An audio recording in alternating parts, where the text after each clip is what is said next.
چلے اسی تنخواہ میں سے جب بندہ بڑے بیٹے کی شادی کر کے بہو بیاہ کے لے آئے تو پھر بھی کام چلتا ہے. اور جب اس بیٹے کو اللہ بچے عطا کر دے تو اسی گھر میں، اسی آنگن میں، اسی چھت کے نیچے کام چلتا ہے. تو پھر تو مان جانا کہ چلانے والا تو نہیں، چلانے والا کوئی اور ہے. پھر تو مان جا کے چلانے والا کوئی تو اس وقت جب تنخواہ تیری لگی تھی تو کہتا تھا ابا ابھی میری شادی نہ کر، میں بیوی کو کیسے کھلاؤں گا. تو وہی شخص ہے جس کی چھت کے نیچے پھر 1.5 درجن پوتے بھی پل رہے اور گزارا ان کا بھی ہو رہا ہے. تو رزق کا ذمہ کس کا ہے؟ اللہ کا، اللہ کا ذمہ. اب ہمیں پتہ ہے پہلی بات تو پریشانی اس لیے اتار دینی چاہیے کہ ذمہ ہمارا ہے ہی نہیں. اب دوسری بات یہ کہ ذمہ داری کس کی ہے؟ اللہ حکیم بھی ہے اور علیم بھی ہے. حکیم بھی ہے اور جانتا بھی ہے اور اسے پتہ بھی ہے کہ دینا کس طرح ہے. اب ہم پتہ کیا کہتے ہیں؟ کہتے ہیں وہ جو بندہ پجاروں میں بیٹھا ہے وہاں اسے نہیں بیٹھنا چاہیے تھا، تو میرا حق تھا. تجھے زیادہ پتہ ہے کہ اللہ کو؟ بول کے بتانا کس کو پتہ زیادہ ہے؟ کیوں جی؟ تو آپ اصل ٹینشن پتہ کب لگتی ہے؟ جب بندے کہتے ہیں نہیں وہ پجاروں میری تھی، میرا حق تھا.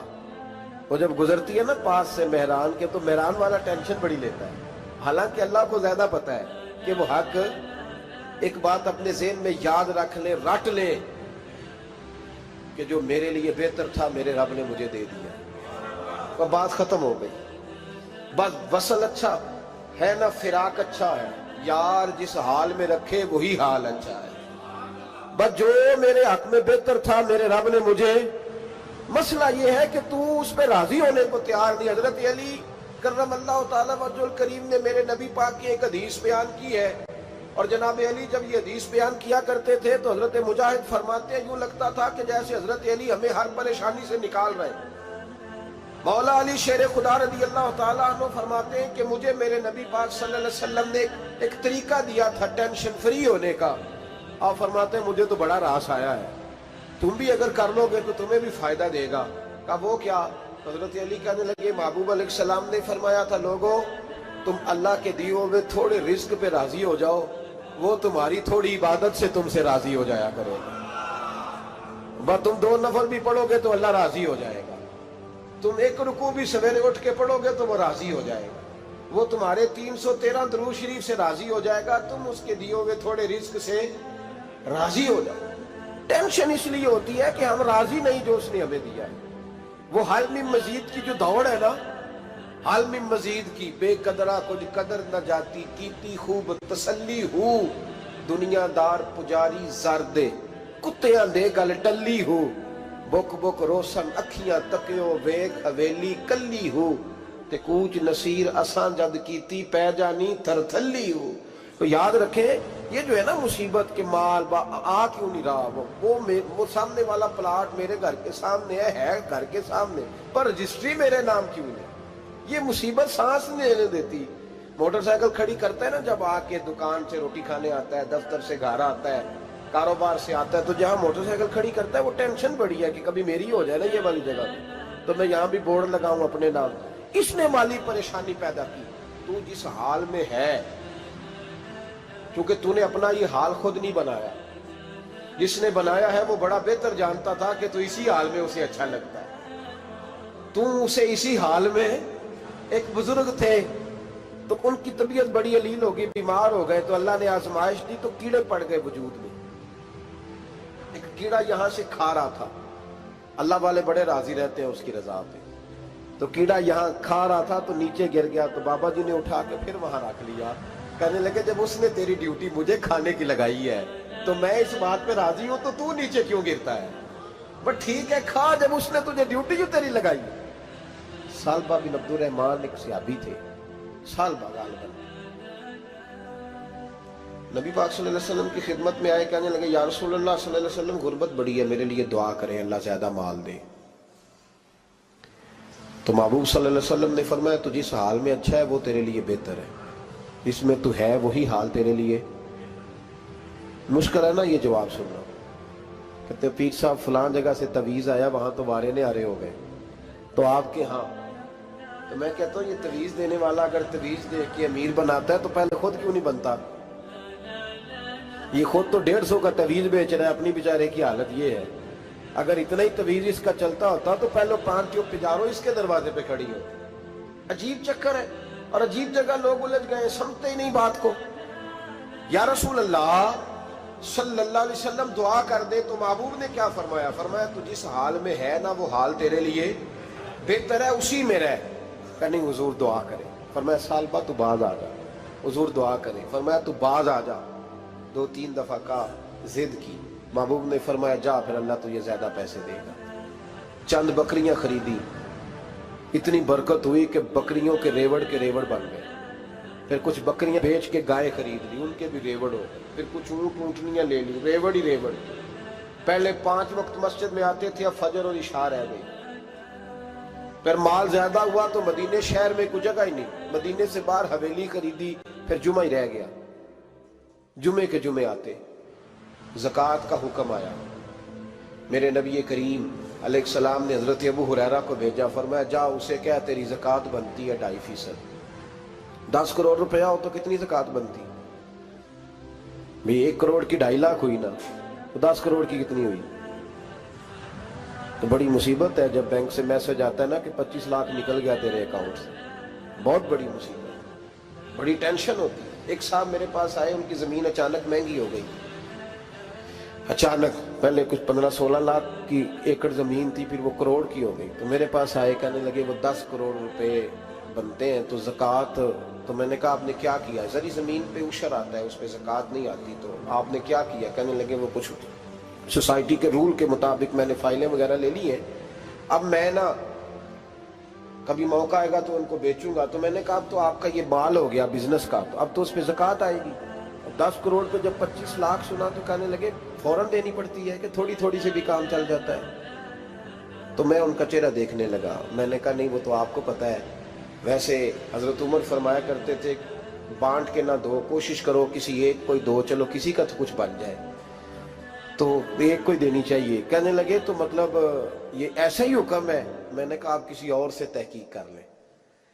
اب یہ بھائی لیتے وقت نہیں تجھے ٹینشن ہوئی کہ 15 لاکھ کا کروڑ ہو گیا تو اس وقت نہیں تو نے کہا کہ یا اللہ تو یہ کیسی سوچ ہے مسلمان؟ کس طرح کا اس کا؟ ہمارے ہاں جب کسی آدمی پہ حالات خراب ہوتے ہیں نا تو سب سے پہلے وہ اس طرح کرتا ہے کہ جو میں کہیں اللہ کے رستے میں دیتا ہوں پہلے اسے بند کروں. جس رستے تجھے آ رہا تھا پہلے تو نے وہ رستہ بلاک کیا. حضرت اسماء بنت ابی بکر صدیق کہتی ہیں میں حضور کو مسجد کے لیے، ادارے کے لیے، صحابہ صفحہ کے لیے کچھ دے رہی تھی تو میں نے گننا شروع کیا تو حضور مسکرانے لگے. حضور مسکراتے کیوں ہیں؟ تو فرماتے لگی، محبوب فرمانے لگے اسماء اللہ کے رستے میں گن گن کے نہ دیا کر، ورنہ وہ بھی تجھے گن گن کے دے گا. تو اس کے رستے میں بے حساب دے، وہ بھی تجھے بے حساب ہی عطا فرمائے. لیکن پہلے یہ والا پہلے دروازہ بند کرو، یہاں سے پیسے ختم ہو رہے ہیں. تو اس طرح کرنا بھائی. اس دفعہ سوٹ ذرا گرمیوں والے نہ خرید، لیکن جو تو اللہ کے رستے میں دے رہا ہے اسے دیتا رہے.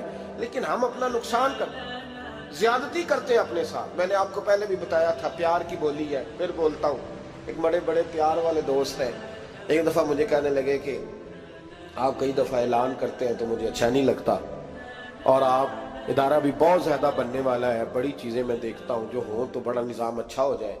آپ دعا کریں اللہ مجھے پیسے دے تو میں بڑے سارے خرچ کروں گا اس کے رستے میں. تو میں نے کہا یا اللہ اسے 10 کروڑ دے، یہ 9.5 کروڑ تیرے رستے میں دے دے گا. تو چپ کر گیا، جس طرح آپ نہیں کر گئے سارے، چپ کر گیا وہ بھی. اس نے کہا جی نہیں جی انشاءاللہ کریں گے. تو میں کیا پلے آجے دے دعا پہ ہوں دیا، ابھی تو وہ آئیں گے تو تب دیکھی جائے گی. تو یہیں اڑ گیا ہے. یعنی 9.5 کروڑ اللہ کے رستے میں خرچ کرنے کی دعا پہ بھی آمین کوئی نہیں کہتا کہ چلو آمین ہی کہہ دیں. تو میں کہا تینوں تے 50 لاکھ بچتا سی پیا، لیکن تو اس سودے پہ تیار ہے. جب یہ سوچ ہوتی ہے، یہ غلط سوچ ہے. یہ بات تو اگر تے مسکرانے والی، لیکن یہ سوچ صحیح نہیں. حضرت عثمان غنی رضی اللہ تعالیٰ عنہ کہتے ہیں جس وقت نبی پاک صلی اللہ علیہ وسلم نے اعلان کیا نا جنگ کے موقع پر کہ 800 سپاہیوں کا خرچہ چاہیے، کہتے ہیں میرے پاس 600 کا تھا. یہاں ایک روایت میں حضور نے 1000 کا اعلان کیا تو میرے پاس 800 کا تھا. جب 2-3 دفعہ نبی پاک نے اعلان کیا تو کہتے ہیں میں نے کھڑے ہو کے کہا یا رسول اللہ پورا 800 کی طرف سے. کہتے میں نے 200 سپاہی کا خرچہ ادھار اٹھایا لیکن پورے 2 مہینے نہیں گزرے تھے، رب کریم نے مجھے کئی گنا کر کے پیسے واپس عطا فرما دیے۔ پر بات تو یہ ہے کہ تیری وہاں لو لگی ہو، تو تجارت کرتا ہے ان لوگوں کے ساتھ جو کیا دے سکتے۔ تو سالبہ کے پاس حضور نے پیغام بھیجا، پہلے تو کہا تیرے لیے بہتر نہیں مال، جب اصرار کیا تو بڑی برکت ہو گئی، بڑا آیا تو فرمایا زکوٰۃ دے، 2.5 زکوٰۃ ہے۔ جب سوچا کہ 5 اونٹوں پہ ایک بکری جائے گی اور بڑا سارا مجھے دینا پڑے گا، اب جب غور کیا تو یہ تو نہ کہا کہ میں نہیں دیتا۔ حضرت ابو ہریرہ سے کہنے لگے نبی کریم علیہ السلام کی خدمت میں عرض کرنا کہ میں خود آؤں گا۔ حضرت ابو ہریرہ نے آ کے عرض کی یا رسول اللہ صلی اللہ تعالی علیہ وسلم، حضور وہ کہتے تھے میں خود آؤں گا، تو کہتے ہیں محبوب نے ٹھنڈی سانس لی، فرمایا اسے کہا تھا کہ تیرے لیے مال بہتر نہیں، اب ہلاک ہو گیا، ہائے افسوس ہلاک ہو گیا۔ ان کو بھی تھوڑی دیر کے بعد احساس ہوا کہ یہ میں نے کیا کیا، نبی پاک کوئی کہہ دیا نہیں ہے، حضور کو کہہ دیا بعد میں آؤں گا۔ اب دوڑے آئے، عرض کی حضور میں سارا کچھ لے کے آئے ہوں، قبول کر لیں۔ محبوب نے فرمایا گویا بلال حبشی کی خشک کھجور بھی قبول ہے، اور صہیب رومی ایک اٹی بان کی لائے تو وہ بھی قبول ہے، اور عمار بن یاسر اور مصعب بن عمیر اگر 2 دینار دے جائیں اور کوئی پرانا جوڑا کسی سپاہی کے لیے چھوڑ جائے تو وہ بھی قبول ہے، لیکن تو اپنا لاکھوں لے کے چلا جا، تیرا کوئی نہیں قبول، معاف کر دیں۔ فرمایا جا معاف کیا، پر پیسے لے کے نہ آنا۔